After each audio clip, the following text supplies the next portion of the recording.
apa kabar semua? Saya sering mendapat pertanyaan, Pak Andi, Om Andi, Pak Kik. Ada yang bilang Pak Kik. Penonton di studio itu siapa sih? Nah, saya nggak tahu. Jadi mungkin hari ini coba memperkenalkan diri. Coba mana ada mic nggak? Yang mungkin dari luar kota supaya di kotanya bisa sombong dikit gitu. Yang sini dari mana? Unesa. Surabaya. Unesa Surabaya. Ya. Area Surabaya. Ya. Sini dari mana ini? Vokasi IPB. Vokasi IPB. Kalau yang sebelah sini dari mana? Universitas IFET Semarang. Universitas IFET Semarang, ya. Dan lain-lain. Kalau ibu-ibu dari mana ini? Yang cantik-cantik? Persatuan Wanita Republik Indonesia. Persatuan Wanita Republik Indonesia. Oke. Terima kasih. Dan lain-lain ya. Di sini tadi dari mana? Alumni Nusantara Sehat. Iya. Berarti udah sehat semua nih ya. Nah, hari ini saya ingin bercerita berkaitan dengan ada satu foto dan juga video yang diunggah ke media sosial dan viral. Cerita pengabdian seorang dokter di Papua. Video ini sebenarnya mengungkapkan apa yang terjadi sehari-hari di pelosok-pelosok Indonesia. Bagaimana banyak dokter, tenaga perawat, bidan-bidan yang melakukan pengabdian tanpa henti dan jauh dari publikasi. Tapi mereka adalah pahlawan-pahlawan yang bekerja dalam sunyi. Nah, salah satu di antaranya akan saya hadirkan di awal acara ini, yaitu Ratih Citra Sari.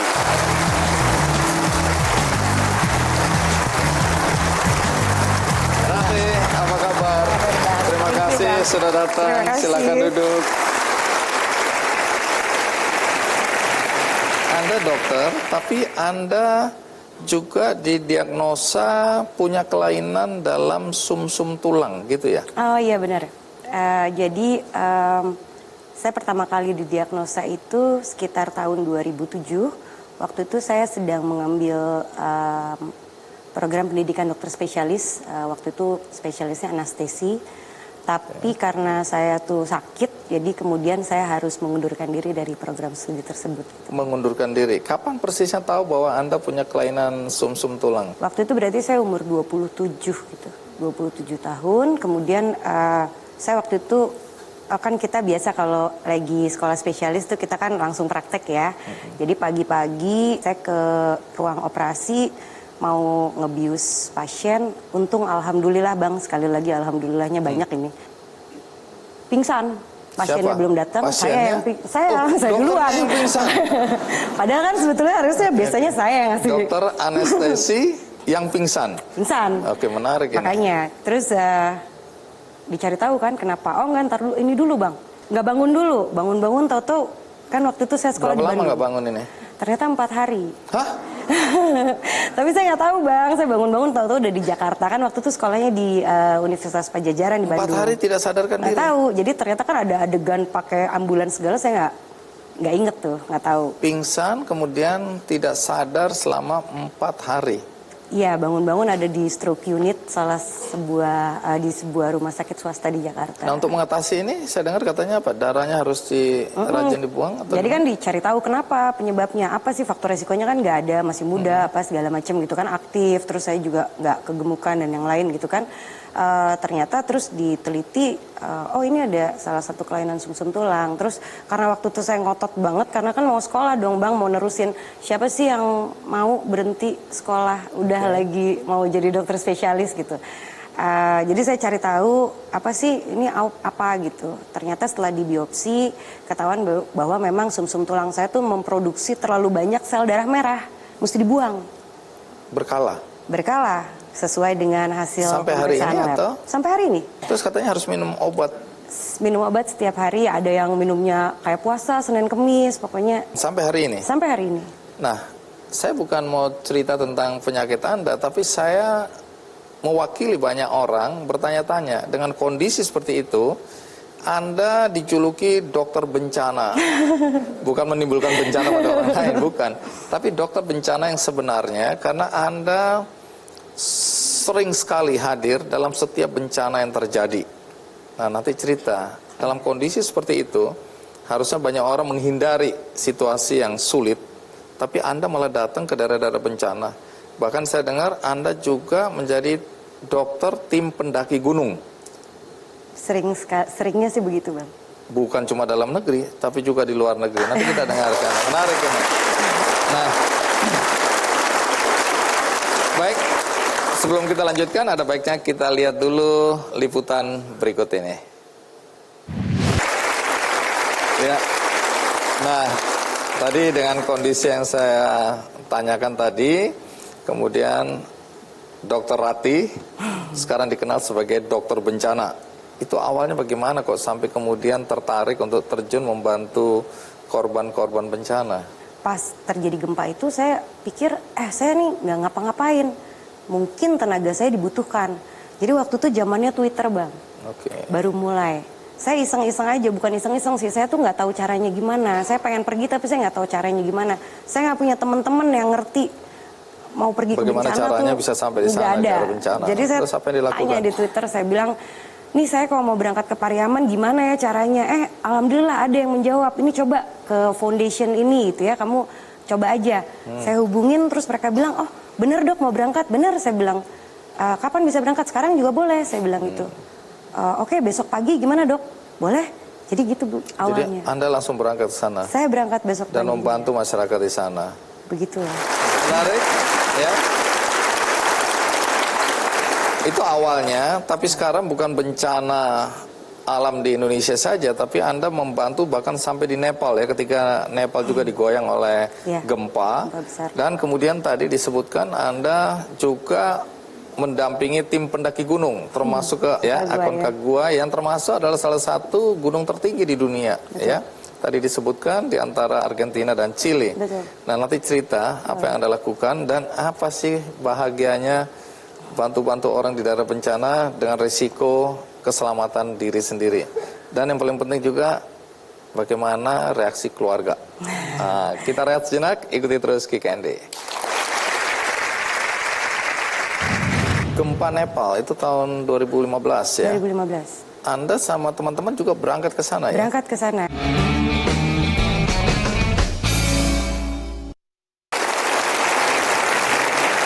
Setelah di Pariaman, Sumatera Barat, tahun 2009, setelah itu kemana lagi Anda? Yang Banyak pernah Anda sih datangi? Bang setelah itu, karena kan waktu pertama kali itu terus kan saya jadi kenal banyak orang, relawan sesama relawan.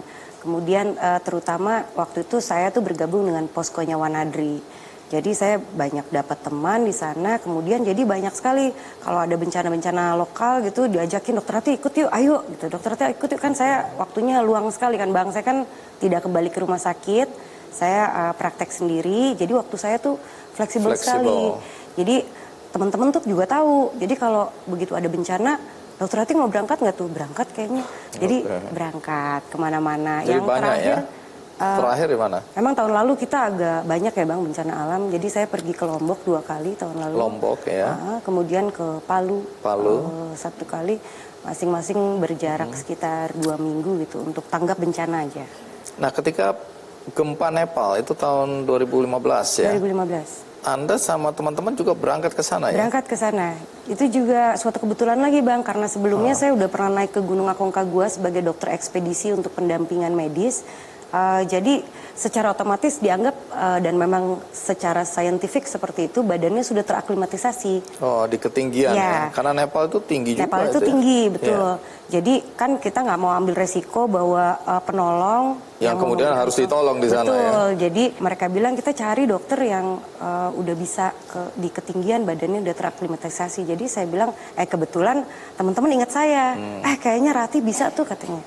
waktunya kosong nggak ya? Ya saya sih kalau ditelepon pasti berangkat. Oh gitu ya, mauan ya kalau diajak ya. Oh murah banget. Iya. Kemudian bagaimana sampai kemudian terpilih juga atau menjadi relawan juga atau diajak juga untuk tim pendakian gunung?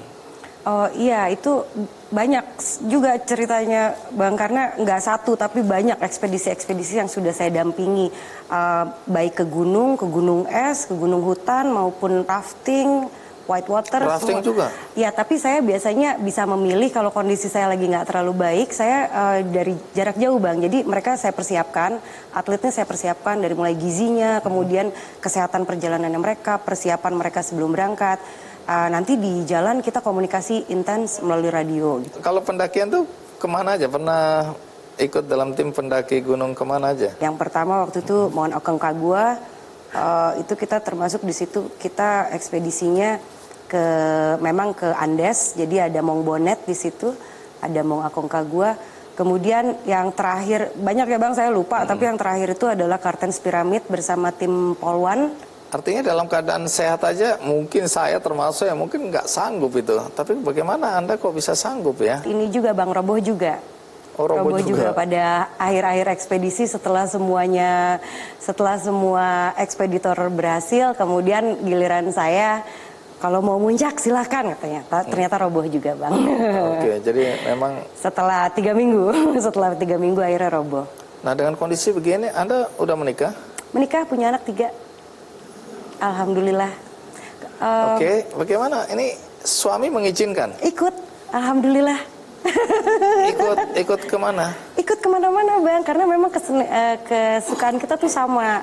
Kebetulan suami saya itu ketemu suami di mana? Di Pariaman Bang. Waktu gempa? Iya.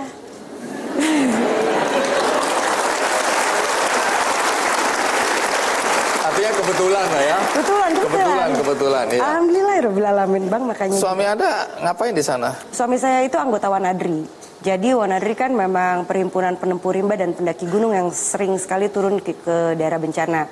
Jadi waktu itu suami saya juga relawan, berangkat bersama teman-temannya. Oh, ini cinlok ini. Cinlok. Tapi kecenderungannya pagar makan tanaman. Ada suami di sini? Itu Bang. Nah, suami boleh berdiri? Oh, ini dia. Suami tercinta. Oke, jadi ketemu di lokasi gempa ya? Iya Bang. Habis itu menjadi inspirasi buat semua orang. Jadi sekarang orang-orang kalau ke lokasi gempa suka berharap dapat jodoh ya? Nggak kerja, mana jodohku gitu. Tadi ibu juga ada di sini ya? Ada ibu. Oh, ibu tercinta, bapak juga? Oh, boleh berdiri? Susah nggak? Ayo ibu, ya. Oke. Ini yang pasti deg-degan ini ya orang tua ya. Kalau lihat anaknya ada tadi kita dengarkan ya, ada di daerah-daerah bencana ya. Apalagi saya anak tunggal Bang. Anak tunggal? Jadi ibu dan bapak tuh luar biasa sekali. Oke, menarik ini, makin hebat ini orang tua ya. Orang tua saya yang hebat. Karena di sana kan kita bayangkan daerah gempa itu kesulitan listrik, air bersih, dan kemudian situasinya kadang-kadang orang jadi berebut makan ya.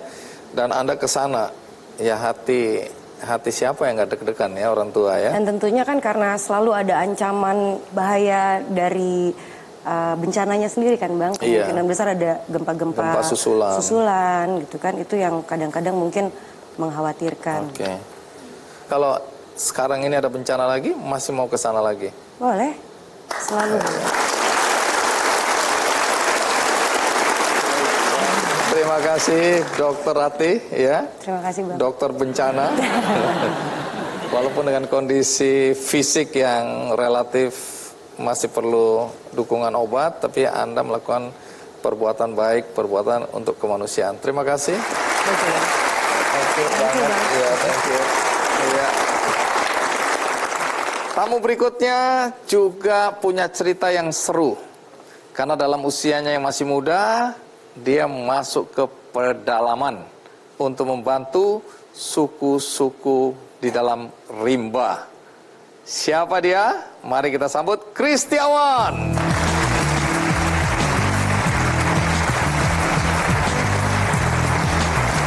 Kristiawan, terima kasih sudah mau hadir di acara Kikendi. Silakan duduk. Baik, terima kasih. Nah, Anda sendiri berasal dari mana? Lahir di mana? Saya lahir di lereng Gunung Merbabu, Mas Andi. Oke. Di Itu artinya daerah Jawa Tengah ya? Jawa Tengah. Jadi Anda betul-betul lahir di lereng gunungnya gitu ya?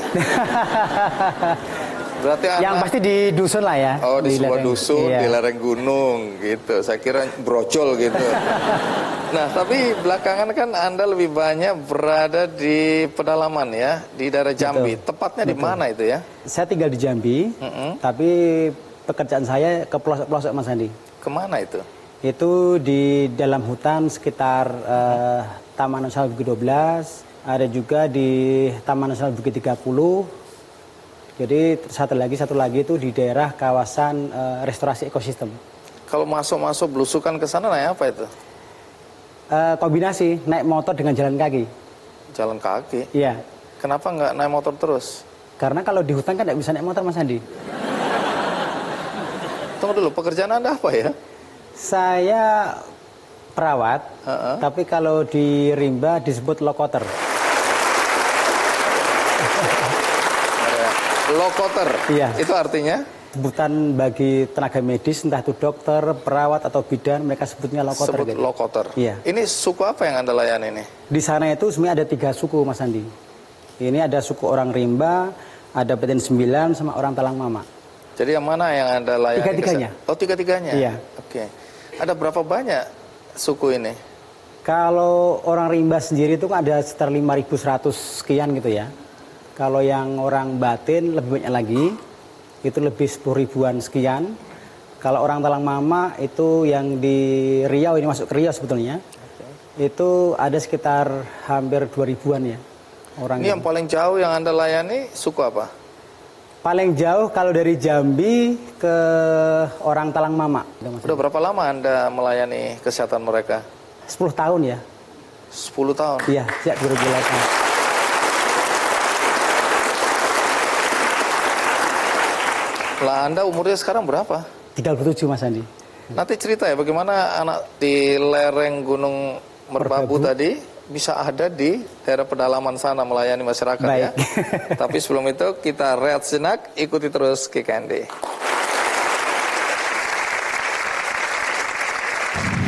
Banyak dukun di sana. Wah, serem ini. Terus? Dari dukun beranak, dukun pengobatan, itu ada masing-masing di situ. Termasuk dukun santet ada juga di sana.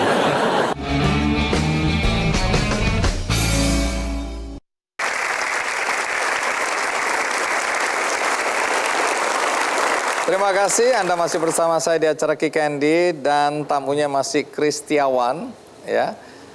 Kristiawan yang lahir di kaki Gunung Merbabu, bagaimana sampai ada di Jambi? Kebetulan saya ketemu dengan mantan lokoter dari Jambi.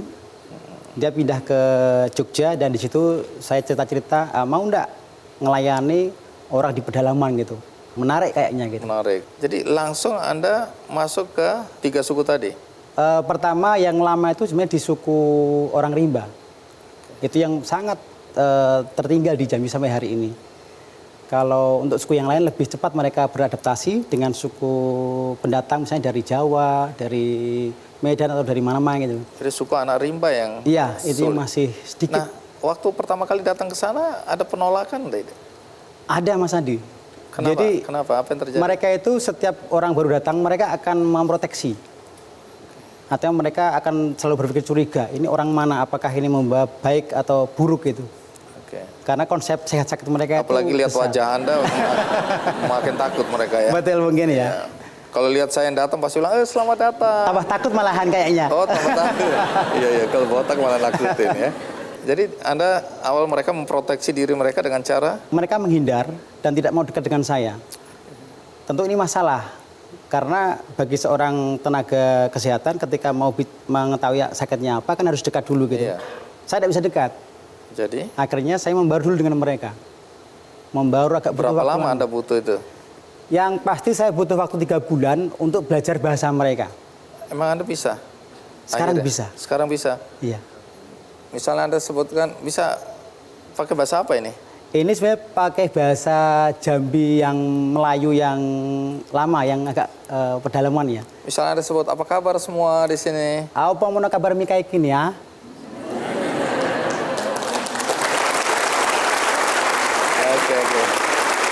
Anda pelajari bahasanya dulu, Betul. budayanya tentu saja, kemudian mereka mulai membuka diri. Betul.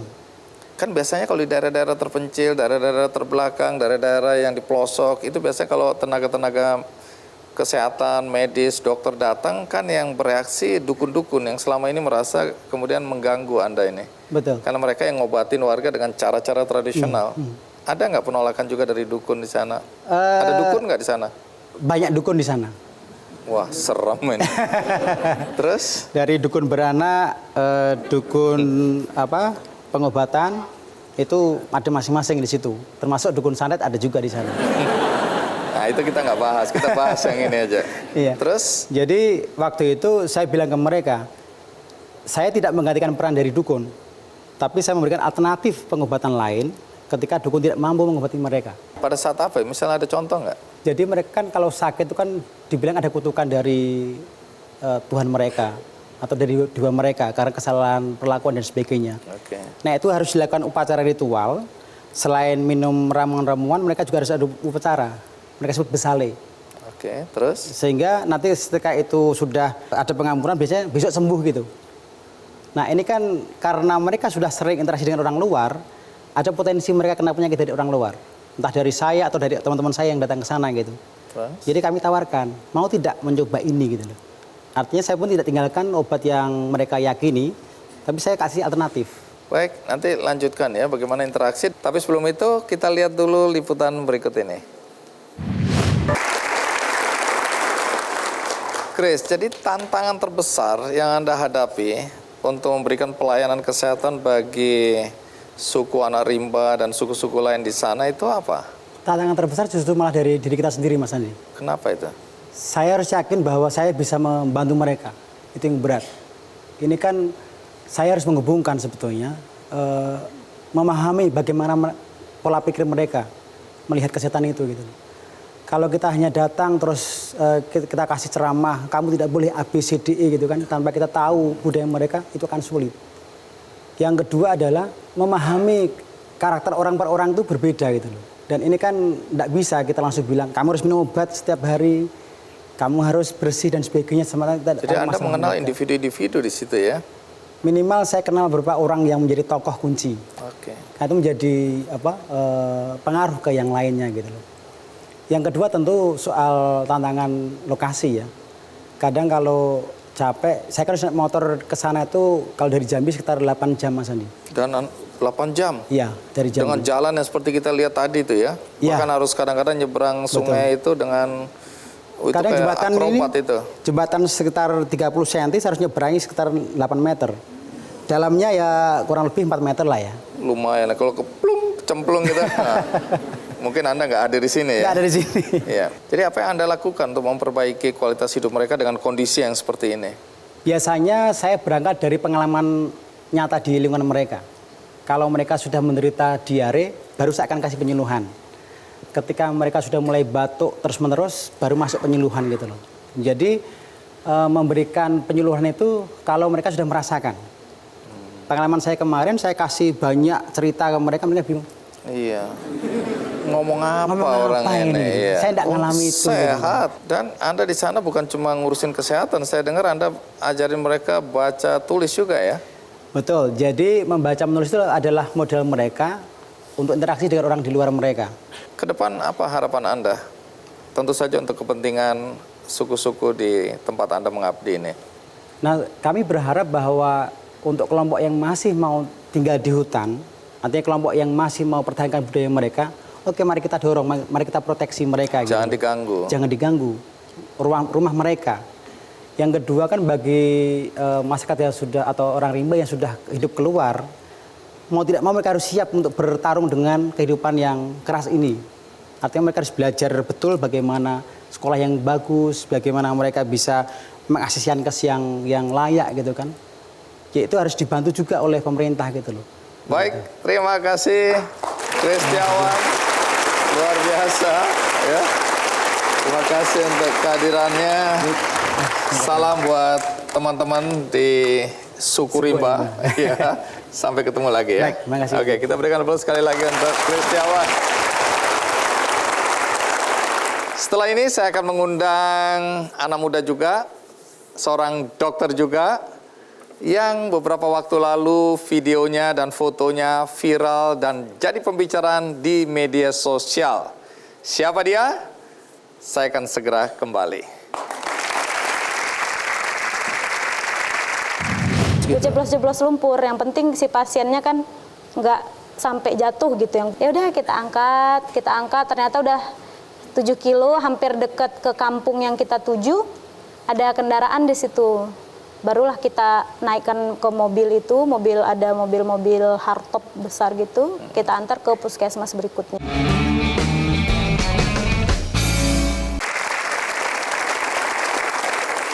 Sebagaimana saya ceritakan tadi, tamu kita berikutnya adalah seorang dokter muda yang video serta fotonya waktu diunggah ke media sosial jadi pembicaraan. Apa sebenarnya isi video atau fotonya itu? Mari kita sambut langsung Amalia Usmayanti.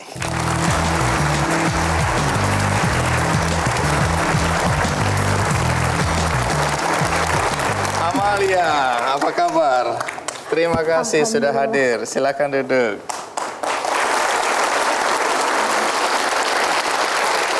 Nah, Amel, tolong cerita foto dan video saya lihat yang diunggah di media sosial.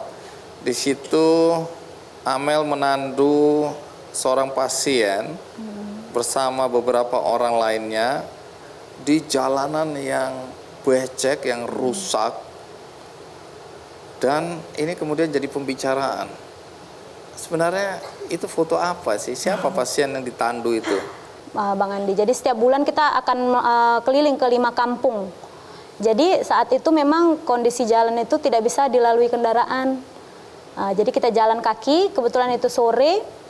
Dan karena pengobatannya besok, jadi obat-obat itu besok dibawa sama enang-enang kampung. Kita berangkat aja jalan duluan.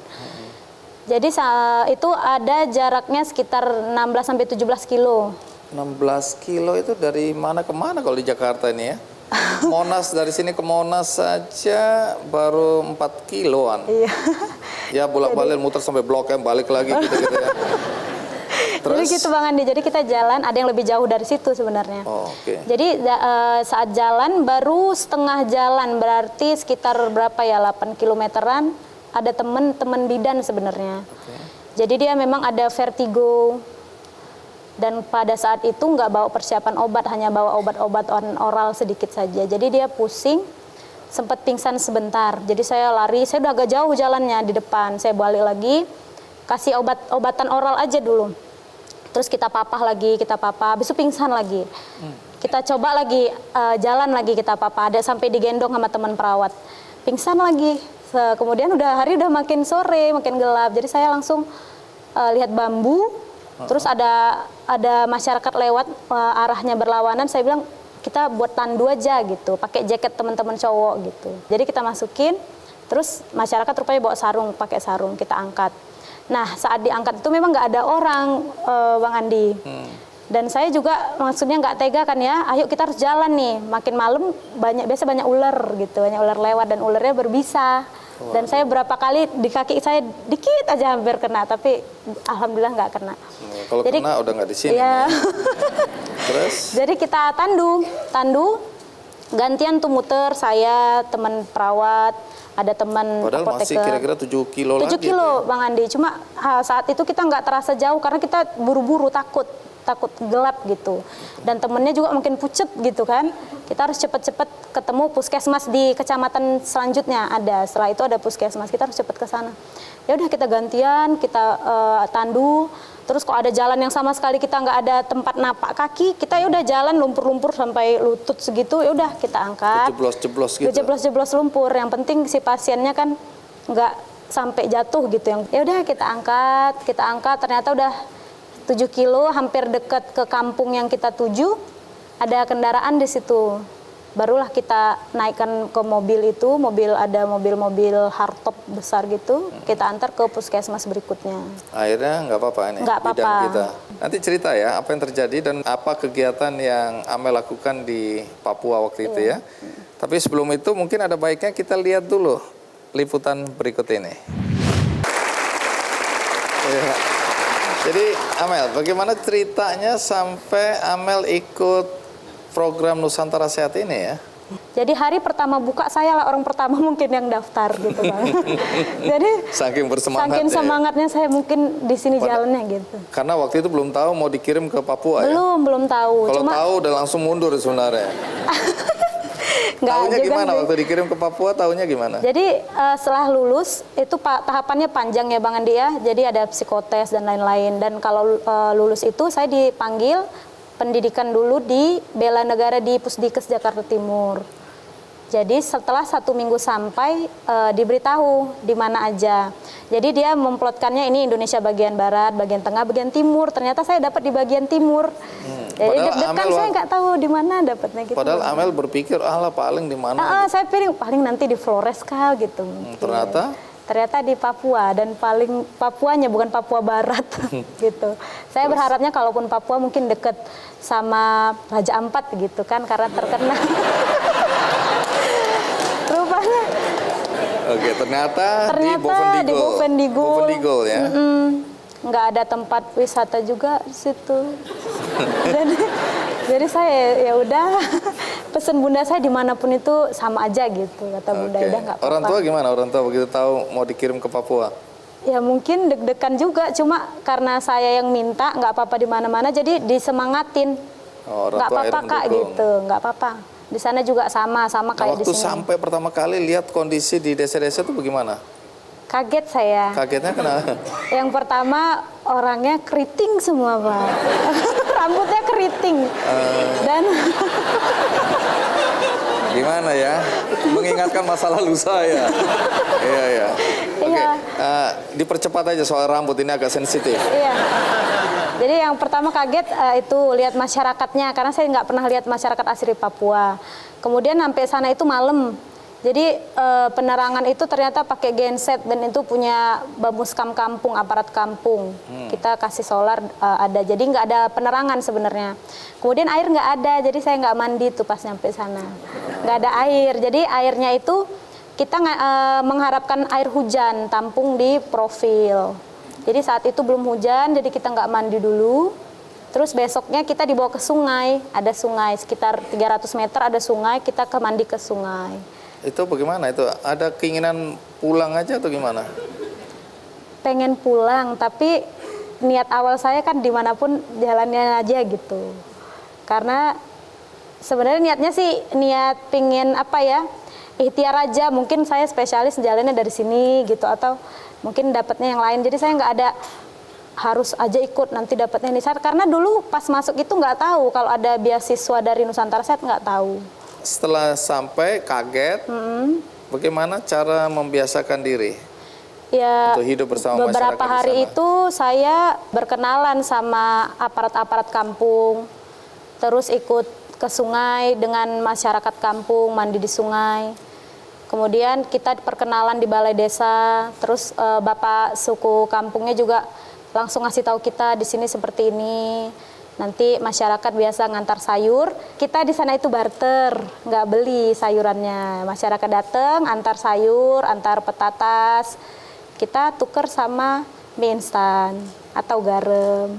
Saya dengar Amel membantu persalinan ya. Ada yang melahirkan kembar, tapi suami dari ibu yang melahirkan ini tidak mengizinkan persalinan di rumah mereka. Ini menarik apa yang terjadi. Kita read sejenak, ikuti terus KKND. Saya cari imunisasi untuk bayi baru lahirnya, dan itu pun saya nggak dikasih motong pakai gunting. Jadi adat mereka harus potong pakai tombak gitu.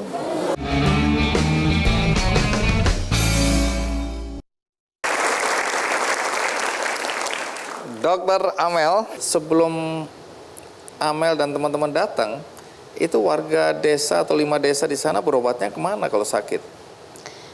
Jadi sebelum saya sebenarnya sudah ada tim juga seperti saya. Tapi dari cerita masyarakat yang sering antar kita ke kampung-kampung, mereka biasanya di sana banyak malaria ya Bang Andi ya. Jadi biasanya pada anak kecil itu larinya kejang, ke otak gitu ya. Apalagi malaria tropika Iya biasanya. benar. Jadi mereka kalau sudah kejang baru mereka lari gendong anaknya ke Papua Nugini.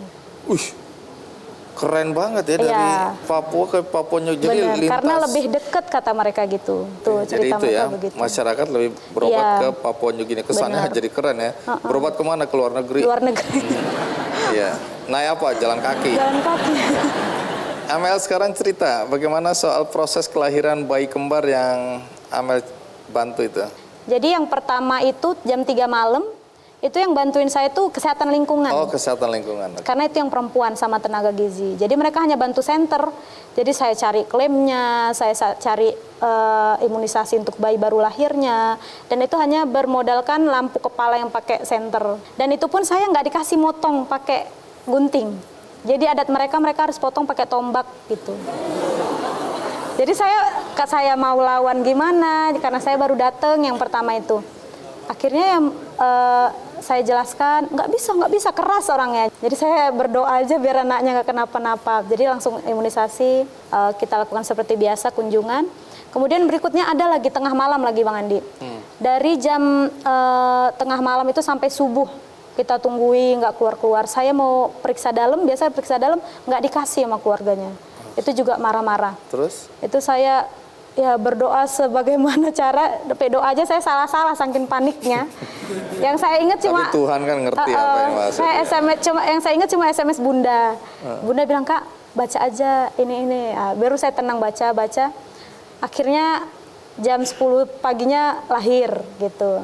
Tertolong juga saya. Kemudian ada yang mereka tuh lahirannya ditahan 1 minggu di rumah, nggak mau bilang-bilang, nggak mau kasih tahu. Karena sebulannya saya udah rujuk.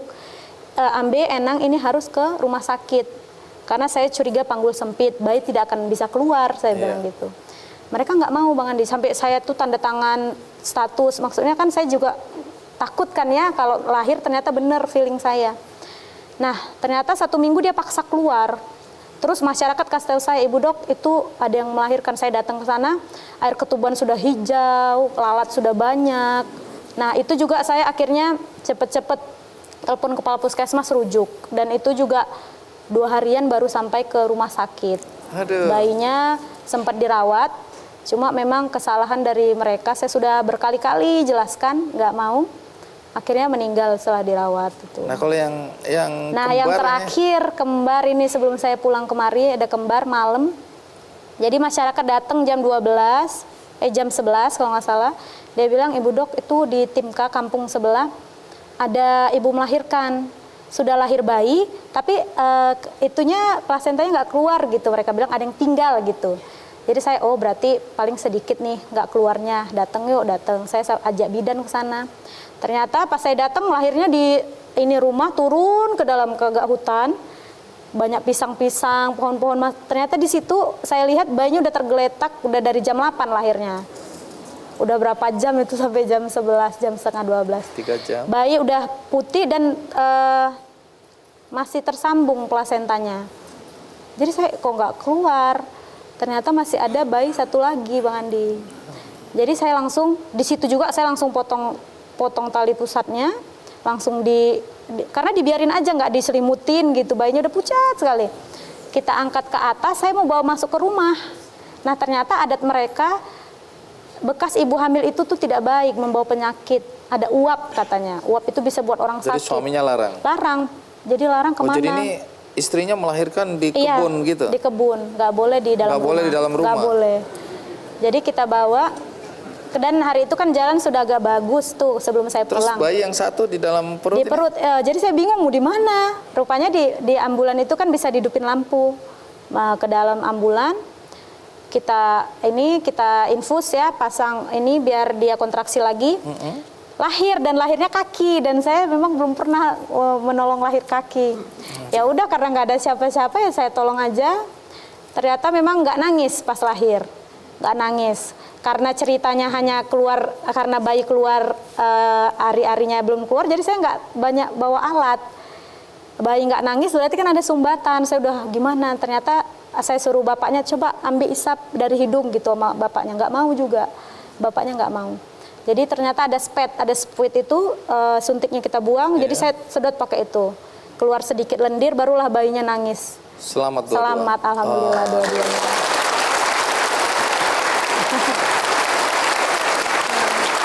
Jadi pengalaman banyak sekali di sana ya. Banyak sekali. Baik, jadi sekarang apa keinginan yang mau diwujudkan ke depan? Dengar-dengar mau sekolah apa? Iya, saya sebenarnya pengen spesialis Bang Andi. Jadi Spesialis apa? spesialis kandungan, obgyn pengen. Oke. Mudah-mudahan bisa. Tapi memang nunggu waktu dulu. Karena ada buka pendaftaran tugas belajar dari kementerian pasca Nusantara Sehat ini dibukanya setahun sekali di awal tahun Bang Andi. Jadi saya masih sabar menunggu. Kita doakan ya, semoga berhasil.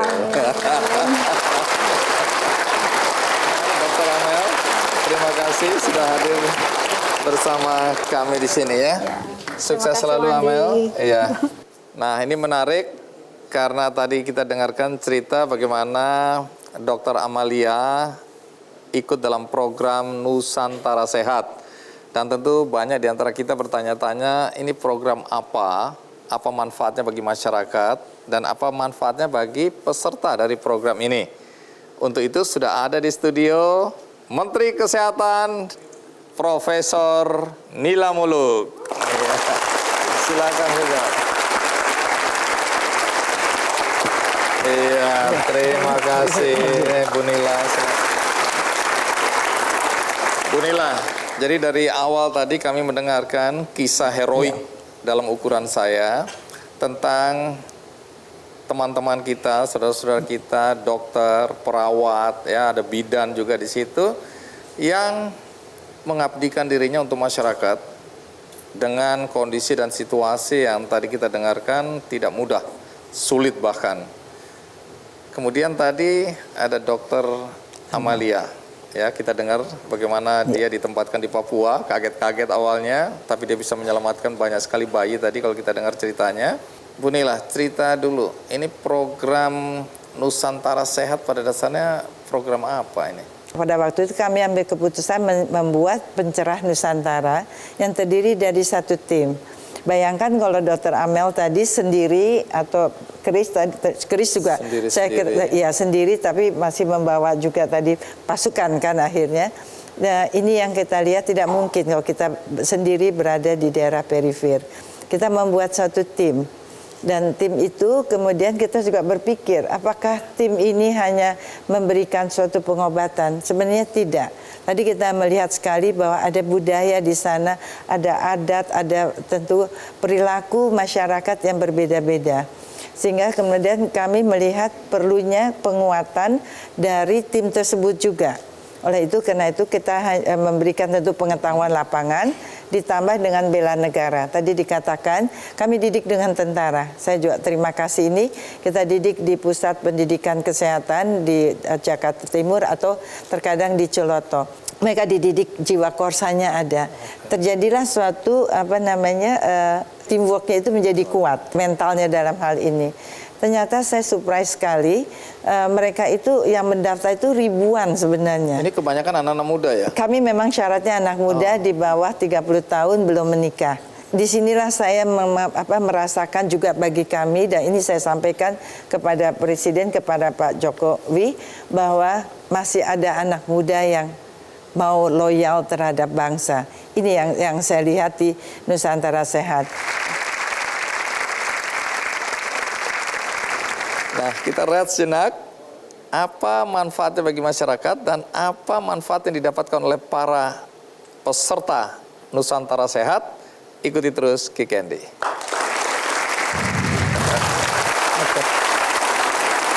Chris, anak kamu, saya juga pernah disup anak dalam. Iya, makasih. Hebat. Ke Amel, nanti sama itu ya, beasiswa ada kok. Yang penting lulus dulu. Terima kasih ya, masih banyak bencana nih kita.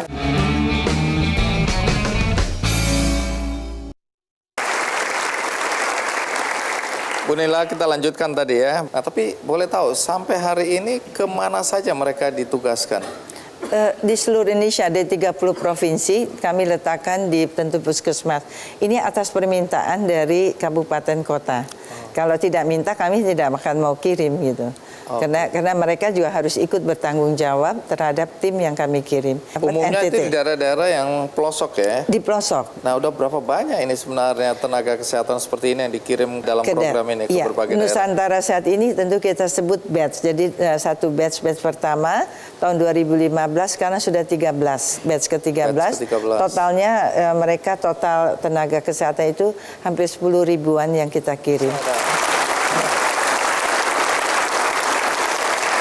Nah, kalau dari pemantauan sementara ini, apa manfaat yang terasa bagi daerah-daerah yang didatangin oleh tim Nusantara Sehat ini? Ya, tadi kita mendengar seperti mungkin walaupun Kris bukan sebagai Nusantara Sehat, tapi itu yang memang dilakukan. Jadi mengubah tentu perilaku atau budaya mereka yang mungkin tidak sesuai dengan kesehatan. Jadi dampaknya itu bukan hanya kepada masyarakat, tapi juga kepada lintas kementerian. Jadi ini program sebenarnya luar biasa banget ya. Saya kira cuma urusan kesehatan, ternyata ini Tidak, lebih holistik tadi lebih ya. holistik. Karena Melihat itu- persoalan masyarakat di daerah dari sudut pandang Iya. yang luas. Dari budaya tadi kita bisa melihat betul yang dikatakan Amel, karena kami juga di Kemenkes ada penelitian kami etnografis, itu perempuan kalau melahirkan sangat di daerah tertentu ya, nggak semua di Papua, ada di beberapa suku, itu tidak boleh di dalam rumah, itu aib.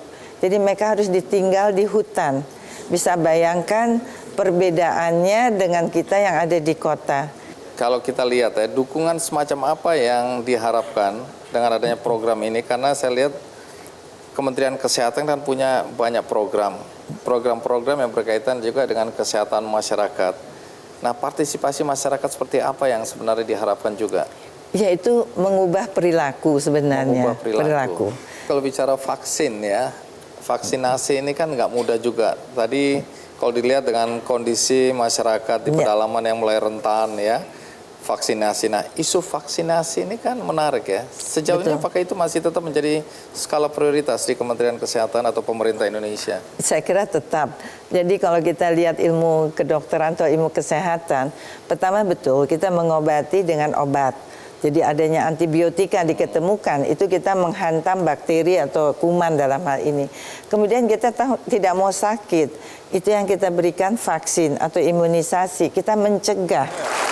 Nah, kebetulan di sini ada Pak Rahman Rustan ini dari Bio Farma. Kalau kita lihat vaksin kan ingat Bio Farma ya. Tapi selain urusan vaksin, saya lihat Bio Farma ini kalau dari catatan saya kan banyak melakukan program yang mendukung kebijakan-kebijakan pemerintah ya. Selain vaksinasi atau imunisasi tadi, di sini bahkan sudah ekspor ya vaksinnya ya. Ke 140 negara ya. Terus bahkan pembuatan vaksin halal ya sebentar lagi nih ya. Nah, terus bantu petani tebu, program magang mahasiswa di Bio Farma, terus mendukung Geopark Ciletuh untuk bisa masuk atau diakui UNESCO. Oke, macam-macam. Tapi boleh tahu nggak kegiatan apa saja yang dilakukan oleh Bio Farma selama ini yang mendukung program-program pemerintah? Pertama-tama kami ingin menyampaikan apresiasi yang setinggi-tingginya ke jajaran Kementerian Kesehatan, terutama kepada saudara-saudara kita tenaga kesehatan yang sudah berdedikasi penuh mengabdikan waktu, tenaga untuk kesehatan umat sampai ke pelosok negeri. Kalau Bang Andi menanyakan program Bio Farma yang mendukung Nusantara Sehat, yang pertama dengan kendala di lapangan ke pelosok-pelosok, ini mendorong Bio Farma untuk melakukan inovasi. Nah, inovasi yang sudah banyak dilakukan, salah satunya adalah inovasi produk, banyak antigen yang harus diberikan kepada bayi dan balita untuk imunisasi. Nah, kami melakukan inovasi dengan mengkombinasi satu produk, sekali suntik 5 antigen. Jadi tidak perlu bolak-balik bayi dan balita untuk penyuntikan. Inovasi lainnya adalah kemasan tunggal untuk penyuntikan dengan dosis akurat. Yang lainnya adalah dalam proses distribusi. Vaksin harus disimpan dan didistribusikan dalam suhu dingin. Jadi kami coba buat inovasi suatu indikator suhu yang sederhana bisa diidentifikasi oleh tenaga kesehatan sampai ke pelosok. Kalau warnanya berubah, berarti dia sudah terpapar suhu tinggi, artinya potensinya turun. Nah, ini untuk membantu tantangan dan kendala yang ada di lapangan. Program yang lainnya, ini sudah menjadi kewajiban sebagai badan usaha milik negara, adalah memenuhi semua program dari pemerintah dalam hal ini terkait dengan imunisasi nasional.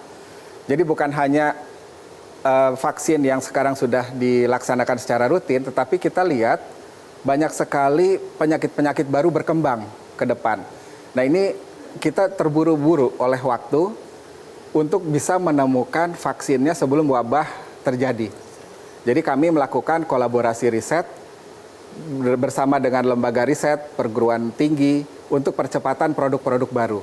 Bukan hanya vaksin, karena ada produk-produk bioteknologi lainnya seperti blood product, kemudian biosimilar, diagnostik, ini yang masih import. Sehingga kita melakukan banyak kolaborasi riset untuk mengurangi ketergantungan import. Baik, terima kasih Pak Rahman. Nah, di sini kan ada Pak Fijong Tius juga ini dari Kalbe Farma. Kalau boleh diringkas, apa peran yang dimainkan selama ini oleh Kalbe Farma untuk mendukung program kesehatan masyarakat Indonesia? Ya, terima kasih Bang Andi. Memang kita lihat, tadi sudah lihat beberapa hero-hero di bidang kesehatan, dan memang kita melihat kebutuhan kesehatan di Indonesia begitu besar, sehingga Kalbe berkomitmen sejak berdiri sebenarnya tahun 66 yang 53 tahun yang lalu. Jadi memang ingin memajukan untuk kontribusi kesehatan kepada masyarakat secara luas. Jadi memang pengembangannya itu tidak hanya berkisar kepada jaminan kesehatan nasional, tapi kita juga siapkan misalnya penyuluhan gizi kepada ibu-ibu mengandung di berbagai daerah. Karena itu kan di seluruh edukasi. Indonesia itu ya? Ya, edukasi. Sampai kita juga bisa menyiapkan program air minum bersih misalnya kepada siswa-siswa SD di beberapa daerah. Karena itu kan bagian daripada edukasi juga. Apa yang dilakukan untuk program air bersih itu? Ya, kita kerjasama dengan sekolah. Ya. Karena ini kan bagian daripada pendidikan kepada siswa-siswa SD. Sehingga ada penyuluhan, ada penyediaan air minum bersihnya, sampai kepada penyediaan fasilitasnya. Sehingga ini terjadi suatu ekosistem yang tidak hanya satu event, tapi dia berkelanjutan. Seharusnya Indonesia nggak usah kecil hati ya, kita keren ya. Nah, kalau dari Bu Nila sendiri melihat peran yang dimainkan oleh teman-teman di industri ini, seberapa besar manfaatnya buat masyarakat Indonesia? Iya, memang saya sangat mendorong atau memotivasi perusahaan-perusahaan farmasi ini bahwa mereka harus berpihak kepada nasional, tetapi tidak melupakan internasional. Nasional ini artinya akhirnya sekarang dengan sistem memakai e-katalog, mereka memasuk obat itu adalah umumnya obat generik. Nah, ini jadi pabrik ini harus tetap punya. Kita harus punya di Indonesia. Karena suatu saat seandainya kita semua ini impor, suatu saat ada terpotong, kita nggak punya obat. Ada ketergantungan. Ketergantungan. Karena itu mereka memang harus, dan tetapi karena dengan sistem e-katalog dia akan masuk obat-obat generik. Ini meningkatnya luar biasa. Ternyata 80% di e-katalog itu adalah obat generik yang dipakai oleh tadi Jaminan Kesehatan Nasional. Kita berikan sekali lagi terima kasih Dr. Nila. Dan saya undang kembali Dr. Rati, Dr. Amel, sama Kristiawan naik ke atas. Karena Ibu Nila sebagai Menteri Kesehatan Republik Indonesia ingin memberikan apresiasi, penghargaan, mewakili teman-teman lain yang saat ini masih berada di pelosok-pelosok lainnya yang mungkin tidak bisa hadir di sini. Chris, anak kamu? Ya, saya juga pernah disuku anak dalam. Iya, makasih. Hebat. Ke Amel. Nanti sama itu ya, beasiswa ada kok. Yang penting lulus dulu. Terima kasih ya. Masih banyak bencana nih kita. Oke, makasih. Sebagaimana biasa, di akhir acara ini saya selalu ingin membagikan buku bagi Anda semua, terutama yang ada di studio. Ini ada satu buku tentang kesehatan juga, Hidup Sehat dan Seimbang ala Orang Finlandia. Nah, kita belajar dari siapapun juga untuk kesehatan kita.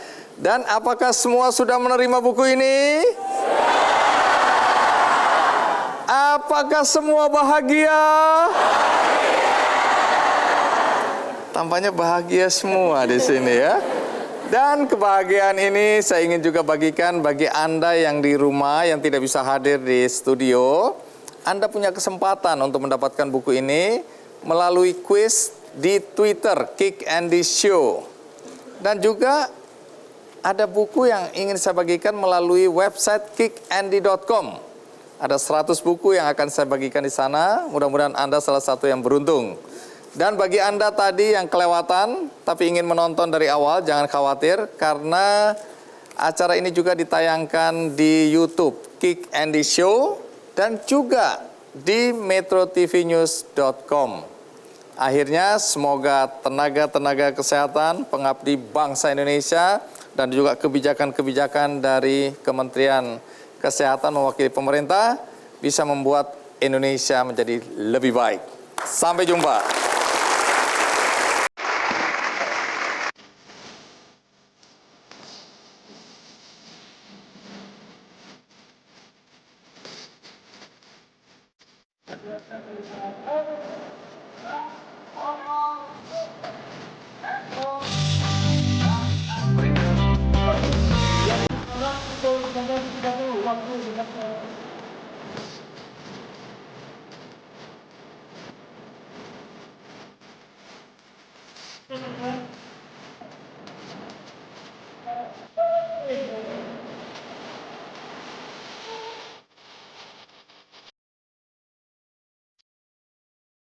Metro TV, knowledge to elevate.